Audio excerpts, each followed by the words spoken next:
What did I do on Eid? Where did I go? How much money did I get? Everything can be seen in this video, so let's get started.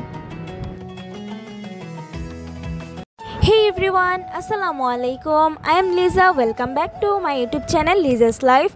আজকে share করব রোজারিদের blog. I know that যে অনেক বেশি late হয়ে গিয়েছে, দেখতে দেখতে কোরবানির ঈদ তো চলে এসেছে, বাট এখন আমি আপনাদের সঙ্গে ব্লগটা এডিট করছি। আই হোপ আপনাদের ব্লগটা ভালো লাগবে। যদিও ঈদের দিন আহামরি অত কিছুই করা হয়নি, বাট যেটুকুই করেছি আপনাদের সঙ্গে শেয়ার করে ট্রাই করছি। ঈদের দিনে সকালটাই শুরু হয় মিষ্টি মুখ দিয়ে।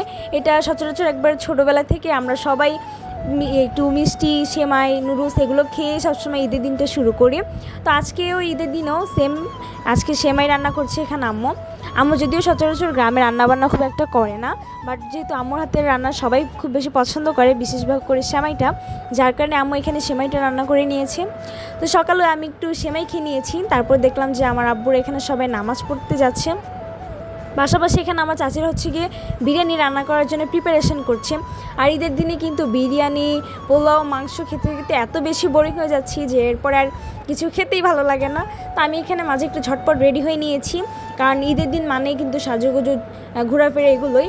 তো তারপরে একটু বিরিয়ানি খেয়ে নিলাম। আর এখন পালা হচ্ছে কি সালামি, যেটার জন্য আমি মূলত একটা বছর ওয়েট করি কবে সালামি নিব।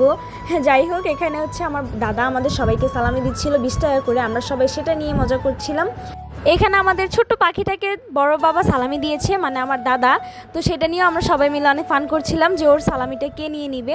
তারপরে এই তো এক এক করে সবাই সালামি দেওয়া শুরু করে দিল। তো বড় আপু এখানে টাকা বের করছিল, মানে সালামি। তো আমরা ভাবছিলাম যে হয়তো আমাদেরকে অনেক বড় নোট দিবে, কিন্তু লাস্টে আপু যেই নোটটা দিল সেটার জন্য আমরা কেউই এক্সপেক্ট ছিলাম না। তো এখানে আমার সব চাচি এক এক করে আমাদেরকে এসে সালামি দিচ্ছিল। আর এই তো ফাইনালি আপু এখানে সালামি দিচ্ছে। তো আপু আমাদেরকে মাত্র 10 টাকা করে দিচ্ছিল, আর আমরা সেটাই সবাই মিলে বলছিলাম। এই তো ফাইনালি অ্যাটলিস্ট আমাদের এই কয়টা সালামি হলো।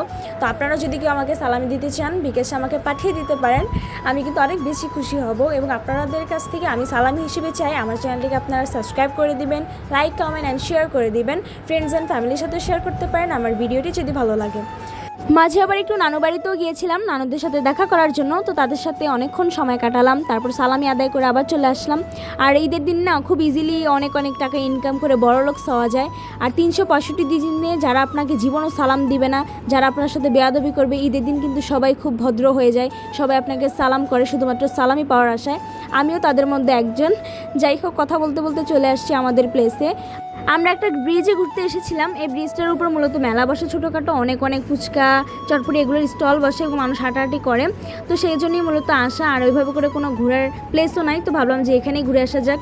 এখানে এসে দেখি অনেক ছাত্রীদের মেলা, টিকটকারদের মেলা। ভাই রে ভাই, আমি তো শুধু এইটুকুই চিন্তা করছিলাম যে মানুষ এই গরমের মধ্যে কীভাবে এত হেভি জামা কাপড় পরে আসছে, কীভাবে এত নাচ গান করতে পারে। এত জোরে জোরে সাউন্ডবক্স বাজাচ্ছিল, সেই সঙ্গে মানুষ এমন সাজ দিয়েছে, মনে হচ্ছিল আজকে ঈদের দিন না, মানে আজকে মোটামুটি একটা বিয়ে ডিজে পার্টির মতো লেগে গেছে। তো সবার কাণ্ড দেখতে দেখতে আমরা এখানে ফুচকা আর চটপটি অর্ডার করি। তো সবাই মিলে সেটাই খাচ্ছিলাম। আর যেখানেই যাই না কেন আমার ফুচকা লাগবে। মানুষের এই কাহিনী থেকে মনে হচ্ছিল আমি আর চাঁদপুরে নেই, পাবনায় চলে আসছি। যাই হোক, একটু কোলাহল থেকে দূরে আসার জন্য আমি একটু নদীর সাইডে চলে আসি। অ্যান্ড আজকের ভিডিওটা এই পর্যন্তই। Thanks for watching. আল্লাহ হাফেজ।